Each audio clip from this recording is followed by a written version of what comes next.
Dr. Sunil Kumar Vuppala is a AI engineer and a data scientist par excellence. So if you see some of uh, the recognitions he has got very recently, or he has been getting, that he's an inventor by heart, right? You can see he's a IIT Roorkee, Triple IT Bangalore, IIM Ahmedabad.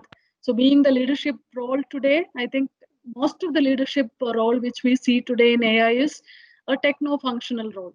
They must be able to manage both technical expertise, competence, along with the business or the functional, the solution provider aspect, and understanding the customers or the stakeholders well. So I think that's why he recently did an IIM Ahmedabad course as well. So being an inventor, 23 plus patents, and with most of it is granted, and 17 plus pending applications, 30 plus papers. So here you would see a great practitioner, academician come solution AI engineer. He's a senior member of ACM, IEEE, and IETE. And he has been working with Oracle, Philips, and Infosys R&D. I think a year back is what he moved to Ericsson, which provides telecom AI-related solutions. And we are excited to have you, Dr. Sunil. Thanks for kind introductions. The quotient of why, because what is AI or where you can apply is one part of the story. But while learning the new things, especially when you are talking about the program of a year or two, that means there is a lot of opportunity for you. It's not like an instant learning and you are going with a proper structure. So what I recommend or what I emphasize during the program is also, while you are learning the new things, so why can't I apply? Maybe let's say you are learning machine learning for some time, then venturing into deep learning. Why can't I solve the problem with the machine learning? Or in the deep learning also go to, let's say, advanced deep learning, maybe with computer vision, NLP. Why can't I basic DL can solve it? So if you question yourself those things, I'm sure the instructors and mentors may help you in that. But asking that kind of why will help you where to really apply. One is learning the things, and other one is how do you apply that. So that's why I catered this into the presentation is just for the reference in terms of the structure point of view for us to go through in a decent fashion. But you feel free to stop me at any time. So if you want me to highlight at the same time, even if you heard the same things, if I'm by chance repeating, just you can alert me that way as well. So at the when we are spending good amount of let's say 45 minutes to 1 hour, what I'm expecting is at least some kind of inspiration we should be able to give it to you where AI can be applied and how the learning can be. We are not talking too deep into this particular session on the technical aspects, but I will just touch upon what you maybe I have gone through with a glance of what you are trying to learn in the 2 years. So I will give my tips. I could see some of your questions previously. How do you make up to date? And I will add my perspective on how to keep you those as well, and you can ask different questions on, as well.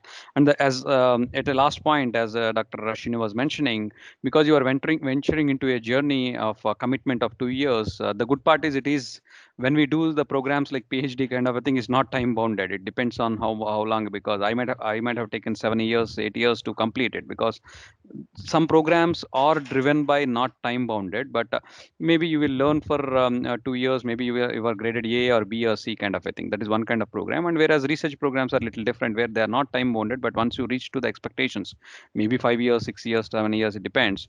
So during that process, in your case it's a time bounded one, but I request all of you, even though you have commitments in your office and all, but at least the weekend your lot of sacrifice may be required, because I have done a program very recently from IIM Ahmedabad, almost on the Saturdays kind of a thing.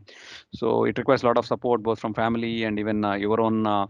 You won't be able to do anything else to do the real justice actually. Okay, because I see some of the people who along my batchmates in that program, the executive kind of a programs, those or maybe these are working professional program. It depends really on how much you can embrace.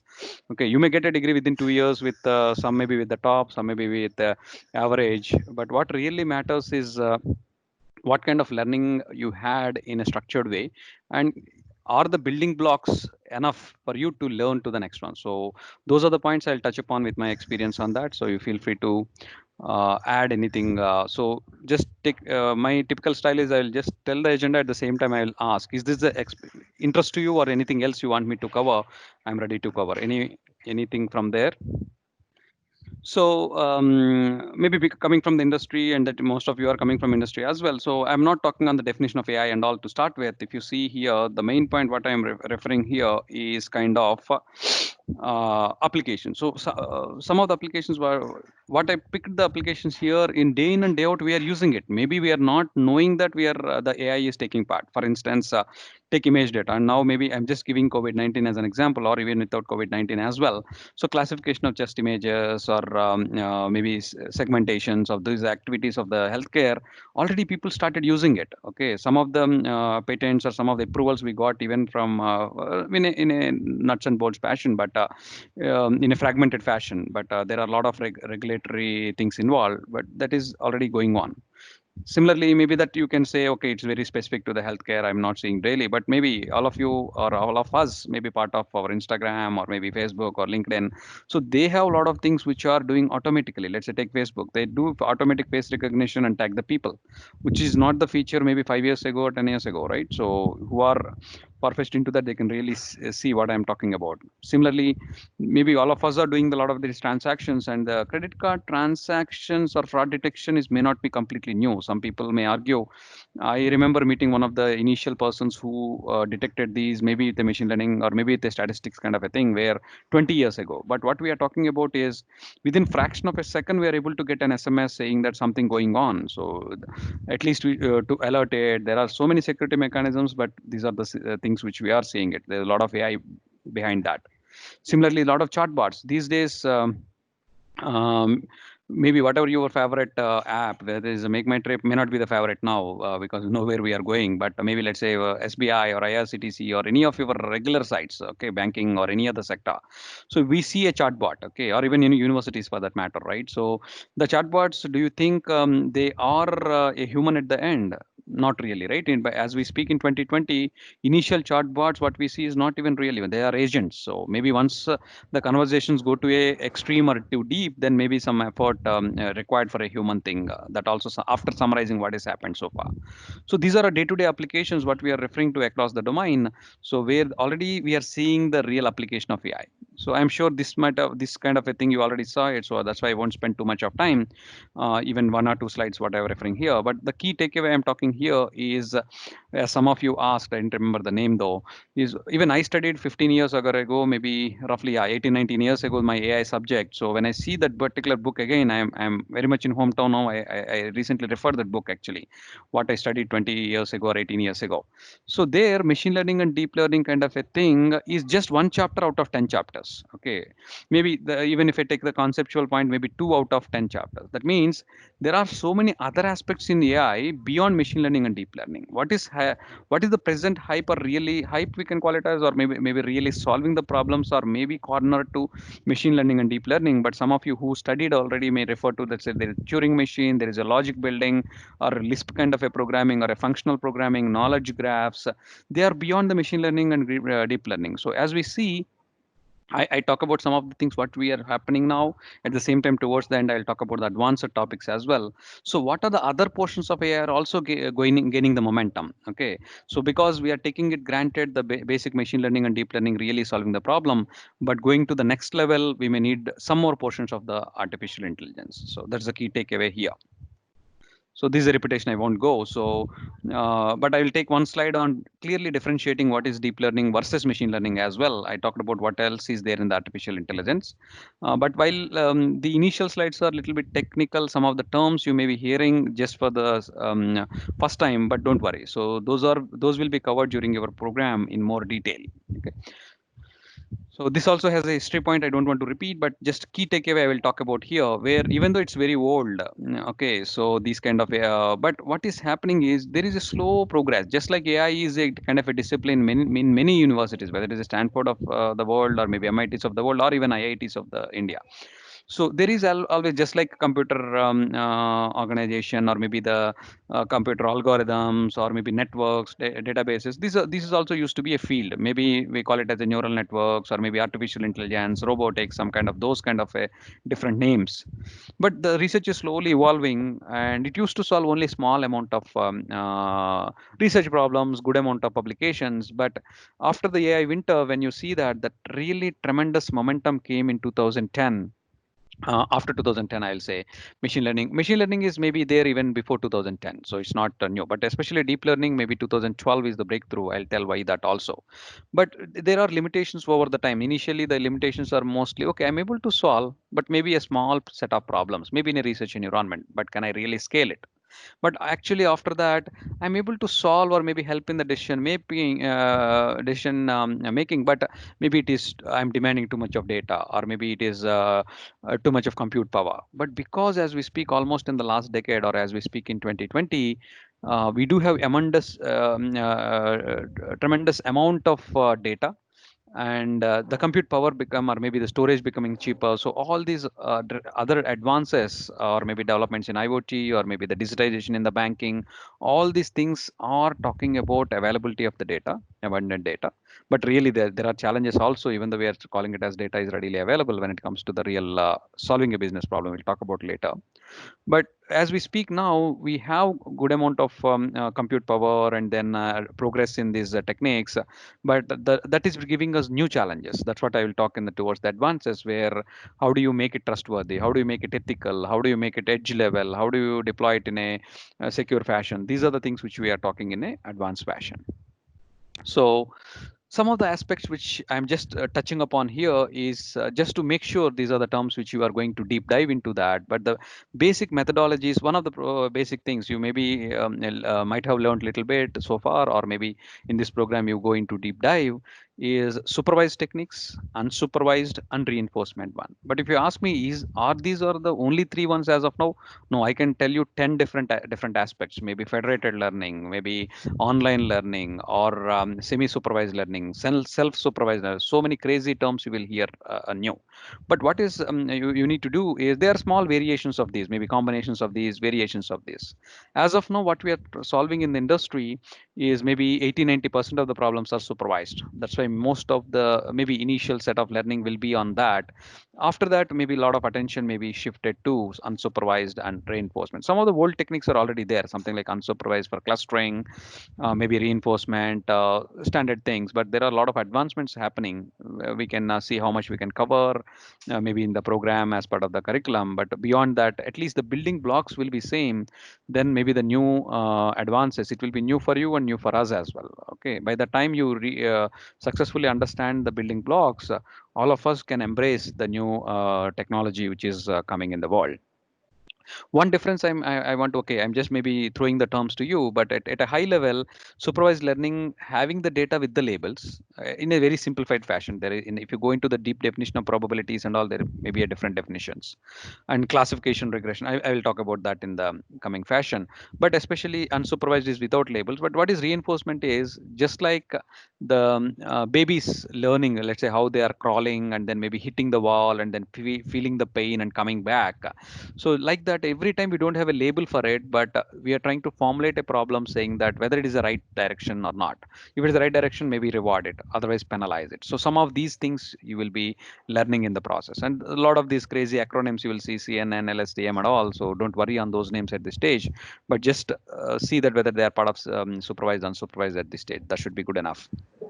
So if you go a little more deeper into that, instead of tech, because being the first session, I'm not talking on the technology part that definitely you will be going through in the course, but especially relating that, and because the problems, what it comes to us as a business problem, they don't bother whether you are trying to solve with what kind of technique, whether it is supervised, unsupervised. This is all we are trying to in the real world by learning the concepts and at the same time solving the particular real issues. It is on us to formulate the problem, because the same problem I can formulate it as a regression or a classification, depends on what is your end goal. Same time, based on the data available, okay, at least you can see if the data is not having the labels, maybe you are forced to do the unsupervised. Maybe once you have some subset of labels, maybe it can become semi supervised. Okay, later it may become supervised. That's the very natural process. But I remember formulating some of the problems, I have a choice whether to formulate it as a reinforcement or supervised. Even that may, let's say labels may be there, but there should be some basis for us on, maybe for quicker resolution, maybe I have less amount of data, can I solve it with the one technique rather than the other.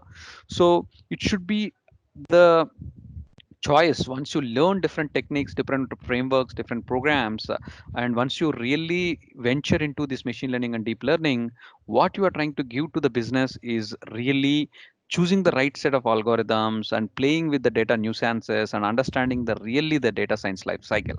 For instance, the examples which may help you out here, if you want to predict the housing price, that may be a regression problem. That means you are not trying to classify something, you are trying to regress.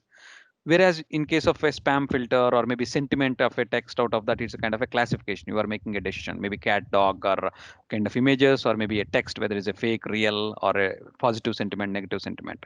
Whereas clustering, okay, kind of a grading. Let's say in your classroom environment, maybe somebody is trying to grade. That may be a clustering thing, or product segment, customer segmentation without labels, and maybe some kind of a clustering kind of another example. Semi-supervised means maybe you have labels for only a small set, maybe on top of it you are trying to build maybe some kind of a speech analysis. Okay. Whereas reinforcement learning examples of a self-driving car or autonomous cars, or maybe something like a deep mind solving AlphaGo or a chess, those are the examples for the reinforcement. When you relate the, if you have any confusion on those techniques, usually just my suggestion here to flash this is relate to the examples so that in the real world you will be able to really because the formulation of the problem also it will come to you as a business one. After that, converting into data science problem, after that, whether you are applying ML or DL is the next set of thing which is with us. Feel free to interrupt me if you if at any point. I'm trying to give a snapshot at a higher level. Any question? Yes, sir. One question out here. Yes, please. We speak about these are the basic building blocks of the machine learning algorithms. Apart from that, when you said about online learning and other types of learning, if you may throw Yeah. some light on those. Yeah. So I will talk about towards the end. So what is happening is those are coming on top of it. So maybe I can list 10 more like this, but these are popular ones which anybody will expect you to learn. But after that, let's say federated learning or online learning or secure federated learning or self-supervised learning. What those means is that itself is advanced topic, but let me tell you, let's say federated learning. Why the concept is coming is, as the name indicates, federated in a specific area. Some of the cases the data is available, but they won't be able to share. For instance, Germany data, you can't get the data of a healthcare data or any other data out of Germany. It needs to be reside there only. Okay. So what the people, but I need to build a model which is common for a world, for instance. Then I need to you get a cloud instance there, or maybe sometimes it may be very strict kind of a defense level of data. You can't even work remotely. You need to go there and work. That's a different story. But yeah, most of the regulations, the data should be there within the location. Maybe you can't take it out, but you can analyze and bring out the model. That model is okay. So like that, the federated means maybe each of the European country, let's say if they have the rules like this, I may build individual model for them, and then trying to get, I can get the model out, but not the data. Okay. So then I want to synergize and see what the cross learning will be to build the global models. That's the federated learning. So based on the challenges, they're trying to come with those kind of things. Maybe online learning means once you build a model, it's not going, there is a lot of data drift, or maybe I don't want to throw a lot of jargons here. You will be learning on the process, but let's say simplifying the distribution of the data may be different in the real world, or maybe it might have changed. A good example now I can give you with the COVID thing, whatever is happening now, the pattern of whatever consumption or maybe whatever usage of internet at home, or maybe whatever traffic thing, is it going to be reflection in the previous years? No, No, right? no. Whatever you built previously, that's not going to work. We are really seeing in our real world, because I'm into the communication world these days. So that means the models what I built, I need to retrain it. Okay, then that's to retrain on the fly. That may be online training. So those are the trends which, if you can go deep into these basic building blocks, you can embrace easily the new techniques. I'm just giving examples of two only as of now. Okay. Thanks a lot. Thank you. So what I was trying to help you out here is ImageNet challenge. Maybe we have talked about in last 7-8 years, there is a lot of potential for deep learning. Why suddenly, right? So this is actually a breakthrough happened because of this. For instance, if you follow whoever the recent last year, I think ACM Turing Award winners, that is actually given to Jan LeCun and Jeffrey Hinton. These are all like godfathers of deep learning, right? Ashwa. So those three people. So why I'm referring their names and all here is in 2012, what happened? Whatever Jan LeCun, father of CNN, maybe built almost like 19 88 if I remember exactly. Okay, that time he built a small model, maybe worked with a small set of images to a simple classification problem. It took almost like 20 years to really solve a million image problem with the same architecture. There's not much change, but now the lot of labeled images are there in the ImageNet. There is an interesting one, so I have given the links as well. The deck is already with your program office. So what I'm trying to refer here is the student of Jeffrey Hinton, actually LX, okay, the LXNet they call it as, the whoever is the winner in this particular challenge. This challenge is so simple. I have millions of images and 1,000 categories. The images are also not specifically to telco or healthcare or BFS. It's very small, regular images like the bottle, mobile, or a bike, or a person, or a dog, cat, like this. Okay. So when we are talking about millions of images and categorizing into 1,000 object categories, previously whoever is the best brains in the world, who are the winners of the machine learning.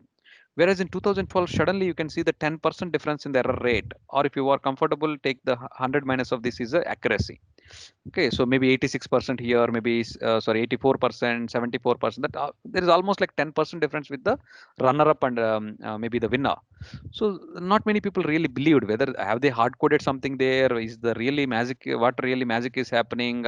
Because there's not new technology, but nobody solved in the real world. Then people, even though he was declared winner, Alex, but people challenged him. Then what he has done? That's the new mantra these days. He is not trying to defend his thing. Instead, he open sourced the code, and just like most of the programs these days, or maybe when you are solving a real problem during your thesis, so the expectation is not just only a paper. So there is a GitHub code which you can even publish it. So let the people challenge. Okay, like that he also challenged, and then slowly people observed, yeah, I think it's not a new concept but really applied to this. And after this year onwards, 2013 onwards, everybody, whether it's the Facebook guys or Microsoft guys or maybe the Stanford or MIT guys, or even the guys who are coming in the previous ones, right, Oxford and all, they also started doing it. And now all after that, even 2013 onwards, everybody, the winner is actually the deep learning one. Okay, so almost the now it reached to the by that competition is almost surpassed the human thing, human accuracy kind of a thing, almost 97, 98%. So they stopped the challenge. Maybe they will revisit with the segmentation or maybe little more complicated problems like detection. But as of now, for the classification thing, they stopped it. So even though I'm telling a history point here, but the main point here is there is something happening which is fundamentally different between machine learning and deep learning. Doesn't mean that machine learning is completely or maybe deep learning is not completely overtaken by machine learning. It is even as of now as well, we have good amount of models with machine learning, but penetration of deep learning is going so fast for these reasons. For mainly, if you see the simple picture here, what is the difference between machine learning and deep learning? I will tell, there are so many bookish definitions, but a simple way to talk about is I am talking about feature extraction. Okay, even in the deep learning, I'm not doing sub explicitly. Whereas in the machine learning, maybe designing a filter, okay, in a kind of a CNN kind of a thing, or maybe in a case of image processing, is a kind of a patentable thing in case of machine learning. Whereas if I throw more data, maybe deep learning is able to learn that as well, right? Sometimes it may be looking simple for you. Maybe compared to machine learning, I can solve much more problems, wide variety of problems in deep learning, but it comes with a cost, because here maybe I can solve with the problem with hundreds of images or maybe hundreds of data points, but here I may demand thousands of things because I need to do a lot of things, right? If you give garbage in, garbage out. So there is pros and cons for each of them, but I am giving credit to even other technologies which developed over time to take to the next level. But this is one of the fundamental difference. Rest of them I talked about. Maybe the transfer learning is another term where once you learn some of the techniques in maybe in one basic images like ImageNet, but you can apply it the similar architectures in the deep learning, even in the healthcare, even in the telco, even in the BFSI, any other domain. That's where the penetration is more compared to machine learning. Because machine learning, maybe because you may have your own domain knowledge and feature engineering, that may not be really used in a wide kind of fashion. So that's where the penetration is more. But given if my gut feeling says it should be going hand in hand. Maybe at the same time, if you go to the previous one, I talked about machine learning type. Deep learning also have all these types, because anyway, the only thing is the way you are solving the deep learning is little different with the neural networks, but otherwise the evaluation methods and everything is same. Okay. So having talking about the technology, now you need to connect to the real world. So my way of or my style of doing it is I will ask usually how many different data types in you and me see in the real world, because all of you are not a fresh grads, right? So you are already working professionals. So maybe if you see that left side, these are all the different data which will you and me will play with, whether it is a sensor data from IoT or metrics something, or maybe tickets, documents, manuals, alerts, in a based on what domain you are in, right? So and maybe images, videos, conversations, signals. Okay, there's some it's not exhaustive list, but some of the things which you and me play with in a day-to-day world.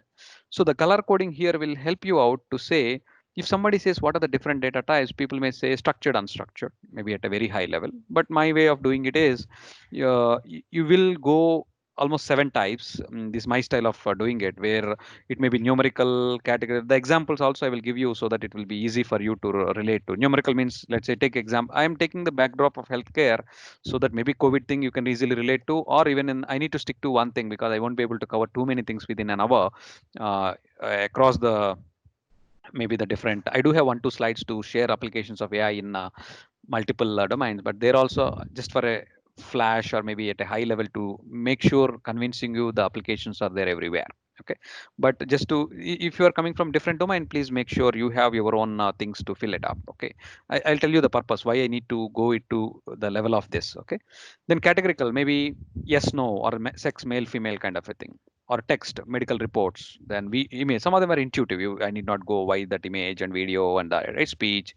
And signals is, apart from anything else, the default thing can be a signal. So why I'm interested in this, it doesn't mean that I have different machine learning algorithms or deep learning algorithms for each of them, but based on the type of data, actually in the data science life cycle, the pre-processing will differ.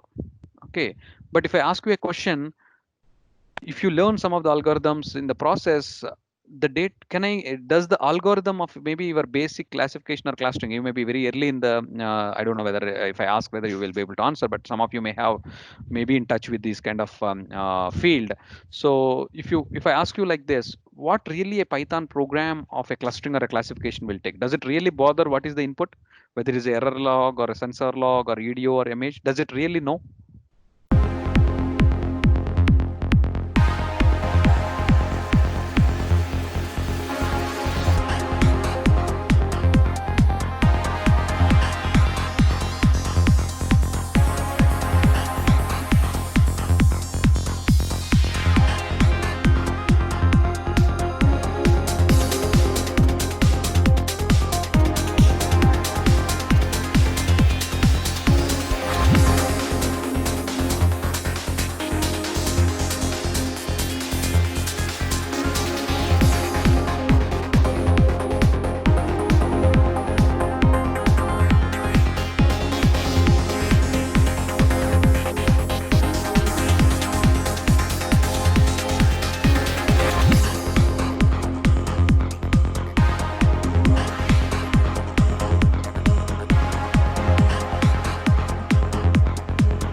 Is it making sense, the question? If you write a program, let's say at a Python level, or use any package, does it really know what is the data actually?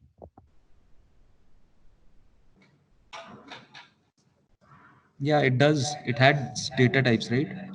It has data types. What kind of data types? Does it has image, text, and video kind of data types in Python? No, that we know, and we have to create, like, we have to make the program know that this is what kind of data. Let's say if Uh, we have image, then mhm, we'll have to uh, we have to keep the pixels in an array, so it will just uh-huh. know the numbers. So that is Yeah, how the that's what I'm trying to help you out. So at a pre-processing level, you understand, because this is based on the type of data you need to pre-process and convert. But finally, when you are trying to give to the level of an algorithm level, whether it's a clustering, regression, reinforcement, doesn't matter for me. What it knows is only vectors. Right. Okay, it plays with the, doesn't matter whether it's coming from image or video, that you need to refer it maybe once you are coming back, maybe how do you take it. But and that's why the reason for this is that pre-processing step is going to be different. So when I say the next step wise, it doesn't really matter. It only matters what it is, the matrices and maybe the multiplications or maybe operations, dot products and all that. Okay. So but the you need, based on your domain knowledge, so maybe this is computer vision aspect, this is the speech aspect, this is the NLP aspect. So you will be touching upon a lot of these aspects, but doesn't mean that you may be becoming expert at the end of 2 years on all of those. You know concepts of all of those, structured data, unstructured, and all of these types, but you need to deep dive based on your project, based on your domain, because some of the domains maybe deep dive into vision, some of them maybe deep dive into NLP, or some of them don't bother about those. They need to be, they play with the structured data more. Okay, that depends on your interest, and those you need to deep dive into that. That's the takeaway here. So this is what another point I'm talking about, even though I'm not talking too many of the technology here. So how you need to, the way of thinking, what I suggest to you here is, can we solve all the problem with the feed forward networks? For example, by giving it here, you may wonder what is feed forward. It's a simple deep learning for the structured data. Okay. So you won't be able to solve all of them. So there are kind of a thing where you need to play with images, videos in a little different fashion. Okay. So then that's the, you need to convince in while you are learning new concepts, whether it is convolutional networks or recurrent networks, just question yourself. Okay.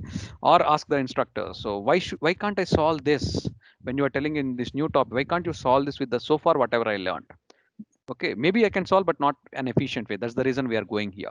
So what are those differences? Okay, so if you go deep into that, then the really the thinking process wise, and especially when you're really applying it, that will be helpful for you.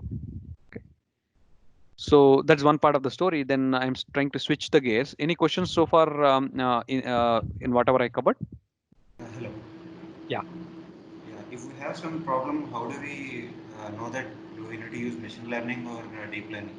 Which one to choose out of? Yeah, yeah, that's a good question. So one is what kind of tech, even you are asking only one level, whether it's a deep learning or machine learning, but what kind of, even within that also, there are so many types we are talking, right? So how to use that? So what will, that's the reason I mentioned. So there's not like a bullet answers kind of a thing, but I can give some general points where you observe where the data is coming, whether it's a homogeneous, heterogeneous, based on that, what the literature is suggesting. Maybe, okay, some computer vision kind of a thing, if it's an image or video. Even in that, whether we go for machine learning or deep learning or a hybrid, okay, let's see whether what kind of problem we are trying to solve. Does it require a lot of feature extraction by this? Otherwise, maybe, okay, you can start with the deep learning. The reason is maybe you have already transfer learning techniques to do that. But again, that depends on data. If you have less amount of data, then deep learning will not work. So try to see what kind of data you have and how much of data you have, and then what kind of literature, from literature, the similar problems people solved it. Based on that, you can make a decision whether machine learning or deep learning will solve really the problem. So to answer that, actually, I have an interest, maybe I haven't referred, I'm not sure whether I referred towards the end. Yeah, maybe one of my recent talks, it is, I will try to say it. Okay, in MLDS 2020, I was talking about DevOps, and then I was talking about something like a plaster. Maybe you can see my screen, so I can try to give that. So I was talking about plaster. Sorry, plaster is a framework suggested by NVIDIA CEO, but I, on top of that, I added a few more points. So let me just if you go to MLD, if you type just my name also, you will be able to see that. I'll try to give that link as well. Yeah, the recent one in MLDS, I was talking about, you may refer this. Uh, I was talking about the different choices, because it's not just only the choice. Yeah, this is one I was referring it to. So there are so many things which we need to. Now you are asking only one question, but I'm giving a lengthy answer. Okay, the reason is it's not just only machine learning versus deep learning. There are so many other choices you need to make even when you go into the little more deeper. Okay, so what kind of programming framework I need to take? What kind of latency I need to adhere to? What is the size of model? What is the rate of learning? Okay, so many things, and then what kind of security aspects? What kind of explainability aspects? Okay, some of them look like too much to for you to do that at this stage, but I just refer is open source one thing, right? So while you are learning a lot of things, you just think of not just only the model, but final deployment of a model. So a lot of these parameters will come into picture. Maybe based on that, you need to make a trade-off. Okay. Does it answer your point? Yes. So I have a question. So you said there are no the different types of learning, the current trend, and there are more than 10 parts it has. So Yeah. do you think the curriculum what we will run the whole Mhm. 2 years of the program, do you think the curriculum will justify or will support that particular learning part? Aspect. Yeah, definitely. Yeah. The 10 I am talking about may become 20 by end of 2 years. So another 10 will be new for you and new Correct. for me as well. So, but whatever the fundamental ones, be it your linear algebra or be it your statistics, probabilities, or Bayesian things, right? Those will not change. So what you are going to learn in the maybe first year is the all the building blocks, and then the famous ones maybe as of today or maybe as of let's say this year. But after that, what will happen is let's say then a ICML paper, which is maybe new for you and new for me as well. So we are good enough to embrace the new things. So that much confidence we should be able to get. That will be one of the success parameter for a program like Yeah. this. Yes. So again, to add, because it's related to program, one is that we have a set of modules. Second is on the top of these modules, we have projects here, right? So on the projects, you will get a lot of experiential learning on solving problems. On the third layer, you would propose a set of capstone projects. That is one part. And the fourth layer is that we promote a lot of innovation and patenting aspects are going on here. So if you have a holistic understanding, plus you are learning, plus meeting a lot of industry people interacting. Right now, this MLDS, what he is mentioning, Cypher and all that is kind of stopped because of COVID. But once we have these industry platforms also, you will be constantly in touch with what is happening. So that is the idea. So please, it's an open mindset that what you need and learnability. So the building blocks we would give you, which is more than enough for you to build on and experiment on, right? Yeah. So so as long as you are open kind of thing, right? Definitely this program will help you in a structured way to embrace those kind of a thing, that kind of and that kind of confidence. At least definitely it will help you to go further. Okay. So let me proceed further. So then I'll take the questions again, a few. So some of them I can glimpse through as well. So these are my thoughts because I worked in the industry both from service side and service industries and maybe the product industries, right? So what we see is the main thought process there is people are talking about platforms and solutions, not whether you are coming from, you may be coming from product company, service company, doesn't matter. As part of the AI is concerned, mostly we are talking about platform slash frameworks and solutions. Okay. So whereas another point is whether you start with a business problem first and then think of what data will solve is one way some of the people are solving. Or the second thing is maybe I have a lot of data with me and people are talking about AI, what kind of problems to solve. But in both the cases, what will really work is there should be a solid business problem to solve because we are not talking on the academic related one, and the respect to data also should, both of them are important. Okay, I try to highlight that in one of my blog as well. So if you're interested, you please go through that in a little more detail. So this is not to frighten you with the bombarding of the slide, because we can talk more than almost a day. We can talk on these applications on the AI, but the glimpse, because some of you are asking where you can use the AI applications. Okay, so the spectrum of it is mostly covering most of them. Maybe not law explicitly there. That also I can put it in somewhere here, but most of the I am sure you are maybe will be connected to one of this. Okay, so, and that too, the applications wise, is it exhaustive when they give for each of the sector? Need not be. But when I'm trying to flash this, my aim is there are applications of AI across it. So somebody is boldly saying there just like programming is, or computers or programming or IT, that became part of each and every part of our life, right? Similarly, the AI also will going to be. So that's the kind of pervasiveness people are talking about. But what will differ, as I mentioned previously, is based on the domain what you are in. Let's say if you're in BFSI or banking kind of a thing, maybe you are playing mostly with the structured data, then using the technology related to that. Whereas maybe healthcare and transport, or maybe surveillance, or or maybe the social, maybe you are playing with images. Okay, if you are in the law or the politics, or maybe politics, maybe having all of those related structured plus unstructured.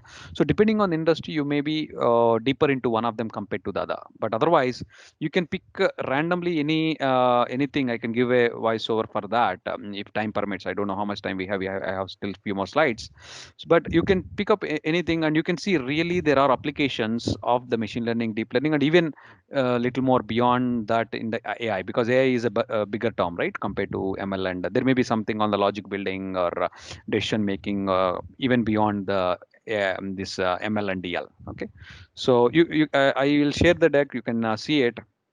So that is just to convince you that it is pervasive across. Okay, but I don't want to leave it at this stage. I will go into one deep dive into that and try to connect the dots as well. That I will do. If I go a little more further, maybe one application what I can think of is which will be developed over the years and then maybe matured as of now. Let's say autonomous driving. I remember maybe 8 9 years ago when I visited Google campus in Silicon Valley. I have seen the track of maybe by the time they may be doing from last 5 years, 7 years that research. So when I see the track of that autonomous thing, so it's look like a science fiction that time. Maybe the AI is not pervasive that time. So even okay, they are doing. Google is doing a lot of projects. Only some percentage will be very successful. Some they will take knock it off, kind of a thing for any organization for that matter. Okay. So but when we see in the last 10 years, what we are seeing personally is we are able to digest. Maybe it may take some time to come to India. Okay, even in India people are talking in some other startups on the highways. If not on our in our day to day Bangalore thing to come, it may take it requires a lot of discipline within us and all that. Okay, that's a different problem to solve. But technically on the highways or even in the other part of the world, we are almost agreeing that yes, there is a autonomous driving is really possible. Whether you call it as Tesla fourth level kind of a driving, or maybe fifth level is completely autonomous. We are going towards that. To do that, there is a tens of years of research and lot of amount of IoT, and then a sensor, especially AI is that CNN part, the decision making is there. After that, all the ethical thing, law thing will come, and formulation will come, whether really eligible, who is responsible, and all that. So those things are building now, but the technology is almost ready, especially in the highways, or maybe the people, at least the places where they follow the discipline. Okay. So if those still at a high level, right? Let me take an example of a healthcare at a background, and I touched upon some of the supervised, unsupervised, recurrent kind of a thing. Some of them I haven't. These you can ignore at this stage, because this is not the time to go deep dive into all of these acronyms. But those you will get into the course. But my aim here is just take example of a machine learning or deep learning. What kind of problems you can solve? Okay, what application is? Let's say if I want to do a personalized treatment, be it a COVID kind of a thing, or because we don't have any specialized treatment or generalized treatment, right? So we need to see what kind of drug is responsive to him, some kind of personalized treatment. So there we can use the feed forward kind of a networks. Okay, what kind of drugs we are giving it to him, how was the response, and all that, right? Similarly, it can be other way, maybe malaria, or these, what are the other one, dengue, those kind of outbreaks to see, and population health. That also is a good application of a supervised learning. Whereas image point of view, if you see maybe COVID thing, or maybe chest classification, or lung cancer classification, they are good examples of CNN based convolutional things. Sorry, in the radiology also you can see it. Then it can be maybe segmentation kind of a problems as well, a little more complicated than the classification.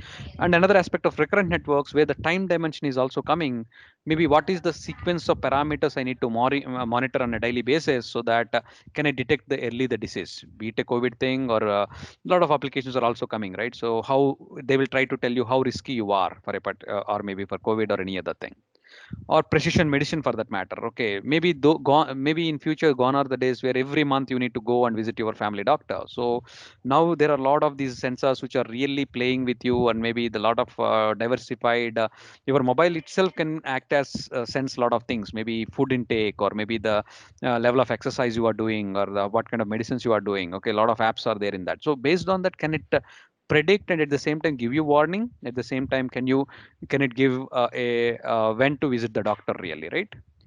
Then drug discovery, there's a lot, and even vaccination for that matter in COVID-19. A lot of things are going in usage of AI to reduce that cycle time. Otherwise, it takes years, and we are expecting within months. How safe? It's a different story. Okay, but we need to give a trade-off. Even if it is working for a couple of months, we are good to take it. Let the next dose comes, right? So at least come out of the pandemic is the biggest thing now. So then there are something like a generative adversarial learning, very recent one, let's say 3-4 years old, okay, which is becoming popular in the applications point of view. So how do you augment the data for doing that? The beauty of that is whichever is people are coming with the new thing, new acronyms, new techno things, they are giving you along with the code. Okay, whether you are embracing that or you are taking along with your team or your interns to play with that, that depends on the real application, what you are trying to, what they are claiming, whether really applicable for us. There are a number of other things. Sometimes it's just for the fashion we are doing, or maybe sometimes to solve really the problem more effectively. Okay, so similarly the reinforcement learning, you can see the sequence of treatment, because I don't have maybe sir cancer or maybe HIV or COVID, I don't know the really whether it will work or not. Let step by step, okay, it is improving, let me go to the next step, it is improving, it's kind of a reward penalty mechanism we can formulate with the reinforcement learning. Okay, so this I can try to generalize because most of us, maybe for our parents, grandparents, or for ourselves, we can relate to. So that's the reason I picked up this applications. But otherwise, you can apply these kind of table. I have some other blogs to apply it into different sectors. Maybe if you are belong to some of them, you can also see that. So another common thing before I touch upon the last topic of advances is the common thing of chatbots. Okay, maybe we are talking about chatbots, and even I given you examples. They are already pervasive in the famous sites for us, but does it mean that it is matured and it can ask any question on that? No. So just to show you, maybe this can be some of your projects as well, if you're really building a chatbot kind of a thing, where as long as it's a closed domain retrieval based, is easy to build. There are a lot of frameworks within a day you can build it, believe me, with your data. So that much of maturity we have now. But if you go to real conversational based or open domain, or maybe the completely generative based and open domain, is not easy to solve. Okay, so you can see where by the time you are trying to relate to that, and once you understand the NLP, some of you may pick up this kind of a thing, and then maybe build a real world thing, maybe for your organization or even for generic one. Okay.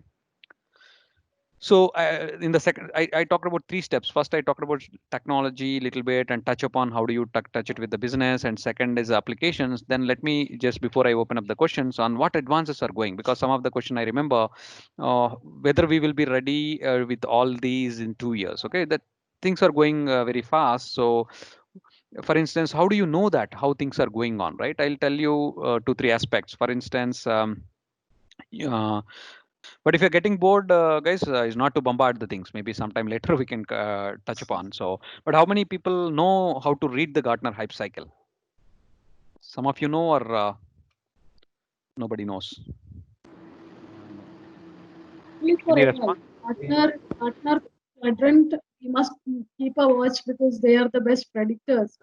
And for all our programs, we keep a watch on Gartners. Yeah. So one is at a program point of view, but at the second time, how what is really important, because we want to see you as AI leaders turning out, right? So because you already have experience in your own domain and all. So if you see all these different quadrants point of view, so if you can see attention to, one is some of them are less than 2 years. That means they are coming up almost like robotic process automation. Some of them are 2 to 5 years. The sky blue one, the dark blue one, 5 to 10 years. Let's not worry much about the more than 10 years unless you are into the research. Okay, so whether it's a quantum computing, this one and all, it will take some its own sweet time to come into the mainstream. One is on that part, and then where the real hype is, that will show. That means innovation trigger is mostly the POCs are going on, and peak of inflated expectation means it is the peak of everybody is talking about, whether it's a chatbots, whether it's an auto ML or digital ethics or conversational interfaces, deep neural networks. Yes, we all agree that these are all on the top of the chart today. But some of them may die down because of so many. Maybe they are good in the research, but or maybe initial POC, but they are not succeeded. But otherwise, most of them I am betting on they will come to the real productivity. Maybe some more funding or some more research is required, but it may go into just like GPU. They're pervasive now, right? We are able to take it. Or speech recognition, your Alexa, Siri, all these are becoming pervasive. So my gut feeling is some of them where Edge AI or maybe Auto ML chatbot, they will come. It will not die down. It will come here. So that means it will be more pervasive or democratized in our day-to-day applications. Okay, that's the way you can read it. So if you are doing some futuristic means, usually it will not be out of these. Mostly they will cover most, and that it is specific to AI. Okay, so maybe subset of this may come as a some of the terms like federated learning, this learning, that learning, maybe subset of this. Okay, based on your interest, you can see what are the things you are betting in 2 to 5 years, 5 to 10 years. You can focus on those as well. Okay. And another thing, just like I mentioned, artificial general. What do you mean by general intelligence? I have a slide towards the end. Now, what do you mean by that? Is as of now, what we are solving is a narrow intelligence. People call it as. I'm trying to take a small set of problem, try to solve it, and then maybe help in the decision making with the humans. But whereas general intelligence means maybe we are trying to compete with the humans, so it may take 10 years. But recently Elon Musk, Tesla guy, he was saying maybe 5 years, within 5 years maybe you can compete with the brain. But I personally won't agree to as a general statement, but maybe a specific kind of a domain. Okay, maybe in case of driving his passion or maybe his SpaceX, somewhere in a specific domain, maybe it can try to compete. Okay, so that we are already seeing, but it may not be as narrow as a solving a problem like a chess, but it may be a little more broader sense. It may be, but we never know. So because the fast changing world, so it may come closer to us than the 10 years, than the expectation, right? But other common terms, what you will be hearing now, it is in research. By the time you complete the program and all, maybe okay, having that ethical AI or having explainable AI, this will be coming common to you. Okay, so these are the things which you are working now in the industry with at a research level. So some of them will be common. Some may die down, some may take the momentum based on the regulations, policies. There are a lot of other things, right? So the last part as a key takeaway for me, as even Dr. Shini was also saying, okay, we want to see you or how to enhance the profile and be, let me not call exactly industry ready. Industry ready means you are already in industry, but industry AI ready. Okay.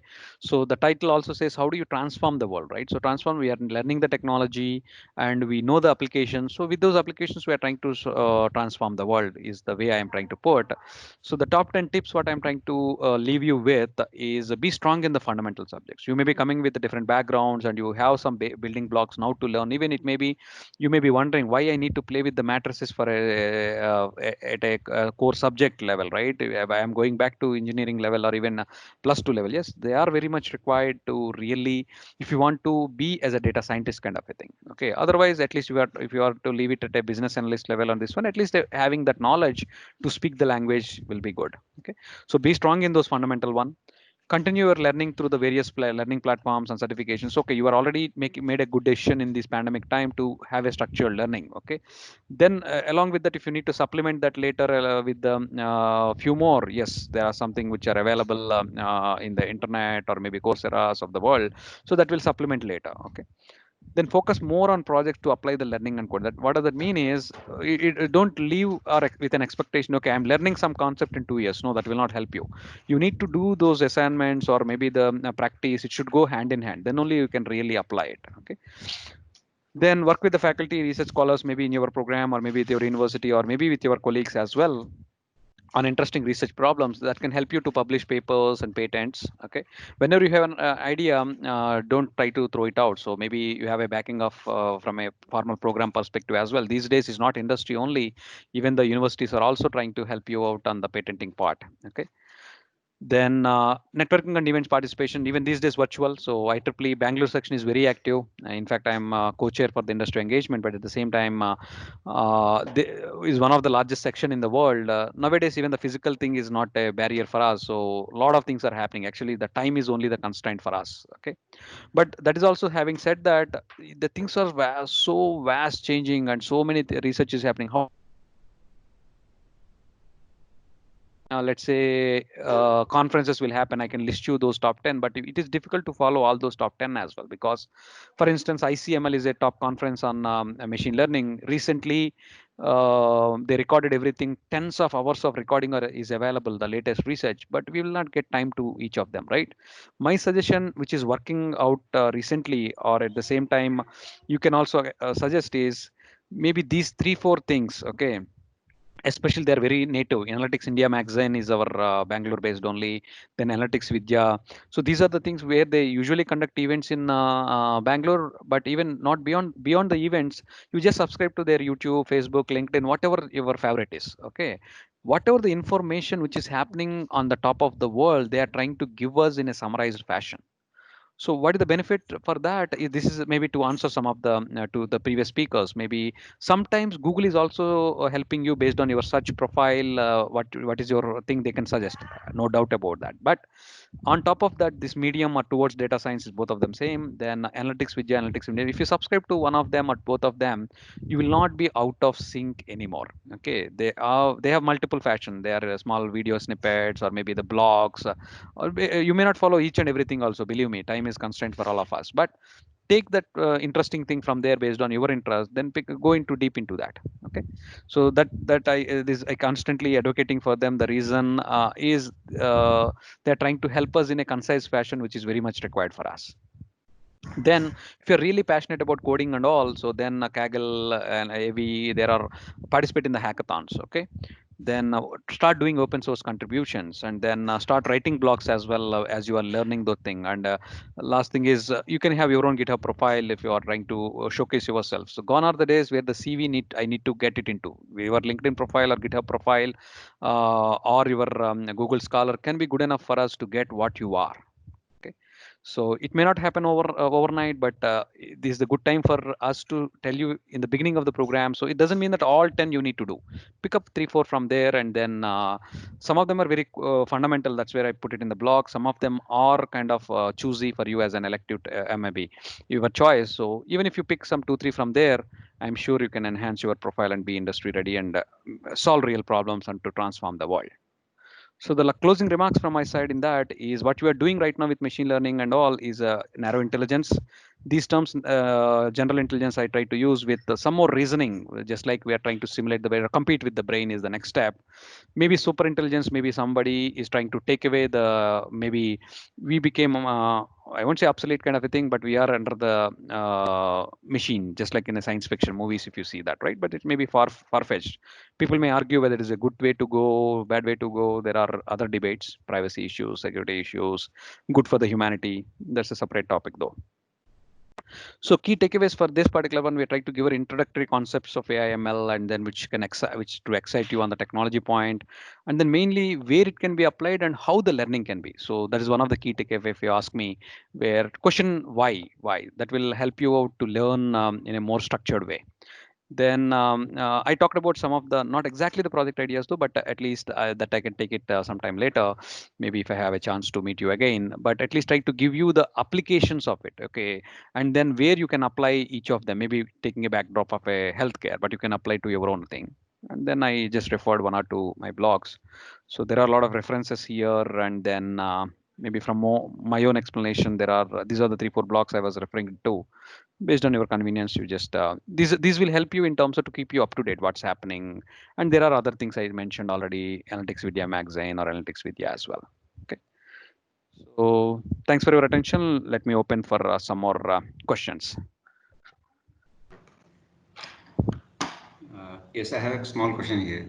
Yeah, please. Actually, the topic you told, artificial general intelligence, is really interesting. I never heard before that one. Uh-huh. But is it just a upgrade of machine learning, or is it completely a different subject and concept?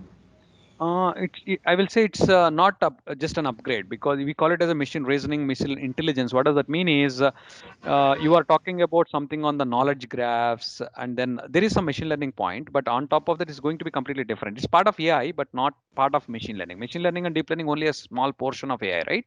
But there are Okay. other things of logic building, then knowledge graphs, then maybe if you are coming from the functional programming, so the way of what we write the Python and all will not work there. So it's a different way of functional programming thing people are talking about. It can be combination of machine learning plus machine reasoning, machine learning plus symbolic AI. There are other terms for that. That will make that into artificial general intelligence. There are graph networks. There are multiple other things which are coming into that purview. It's not a simple extension of machine learning. It's a little beyond that. Okay. Thanks. And it is little far, though Tesla CEO is talking that it is closer, but in our mind, I think it's at least a decade away. Is what? Yeah, decade away, but maybe in some specific reasoning. But for instance, because I drove once the Tesla with my friend, so what I can really feel the difference there is one is talking a lot, but why the gentleman, even though he's a controversial sometimes, is giving the respect is once you are in that car, you won't feel that as a really a mechanical car. Okay, the dashboard is taking complete control of it. Even at 70, 80 miles per hour, you can without touching anything there. That is taking the turnings and all that, right? So when we really feel it, you will see the actually, oh, this AI is doing, and that too, the upgrades what they are getting. Okay, I remember that particular version of Tesla of my friend there, the upgrade was happening, and that really the charged that 300 miles to maybe 330 miles it went actually in the overnight with an upgrade. So the remote upgrade, he hasn't gone to anywhere, and everything is happening overnight. And then maybe just like in the science fiction thing, when we are waiting at a hotel, just he clicked that button and it is just coming tens of meters without touching it, and just we boarded on that. So right, some of them are happening as is, and then somewhere at a specific domain it may come as a general intelligence, but as Dr. Srini was mentioning, it may take to get it into the conquering thing and all, it may take far-fetched. There are a lot of legal aspect, not just only technology, a lot of other things will come into picture. You guys remember maybe Robo movie, right? Yes. Yeah, so that's a kind of thing I keep telling it, that you remember the blue chip, sorry, red chip and the green chip. Is my color identification correct? Yeah. Initially, there used to be the green one, maybe symbolizing the one what our hero has tried to put it there, but there is a red chip, maybe our other professor tried to put in there. Those are all the real world situations. Now what will happen, you built a model and tried to deploy, maybe your competitor or somebody tried to change that. Can you prove that yes, that is my chip was not physically, I'm talking maybe that physical color coding is happening just to make as an audience to learn it, but otherwise there is some program, can you counterfeit in a law of code that I haven't done any damage to the humanity, but somebody overtaken my program. So these are the other issues which can come into picture in terms of real application beyond machine learning kind of a thing when you go to the super intelligence, general intelligence aspects. But it's a little far away. But if you're really interested in those subjects, these days I'm getting interest on those ethical AI and all. But once you have the basic building block, there is no boundary on that. So you can go where your heart goes. Thanks for answering. And these kind of researches are more of a collective research, not an individual person. So that is Correct. why more people are interested. Please, create a research group and start working on some of these very, very niche areas. Because one is the research interest, the other one is applications and your careers and all that, right? So both Correct. we have to somehow balance. Yeah. If you are taking a PhD, I think it's a good area to explore. Let us Yeah. look at practicality. Please. Yes. Actually, if you see machine learning and deep learning, are the sorting and searching basic algorithms going to be different for this kind of machine learning and concepts and deep learning concepts? Are they going to be same for these concepts also? The basic fundamentals will not change, but maybe based on the approach point of view, sometimes you are trying to help you. The search is little different than, let's say, regression or classification, right? But what they're trying to help you out is, you remember the basic search means binary search or these different searches we have, right? So those are all the things which are really useful even now. They're not much, but here, while you are trying to do the searching, here it is more on the optimization angle. So there it is more like, how do you search in a data on a structured data, but now because the data is not structured here, mostly you will be able to learn gradient descent or maybe the advanced optimization techniques to there. Also, we are trying to search the minima. Okay, just like you are trying to search a medium point or this one, here the search is little more complicated depending on whether it is convex, not non-convex kind of a things. But the traditional things, you are whatever you are learn is not changing, but you are going to supplement with some more mathematical techniques here to find it, especially in the non-linear space kind of a thing. Thank you. Yeah, hello. One more small question here, small doubt. Yes, please. Yes, please. Before starting of the course, as a prerequisite, what basic subjects do we need to brush up? Like matrices, what you are referring to Yeah. previously. Yeah. So maybe is it covered in the first semester as part of the program, something like linear algebra, statistic, probability? So there are a set of prerequisites. We have already put it in the LMS. LMS, There are is it? a set Okay. of there are a set of curated courses, right? What Dr. Sunil also mentioned. There are good Python programming courses.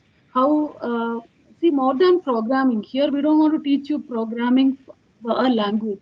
We want to teach you how the logic happens behind, how reasoning happens, how all these libraries have been built.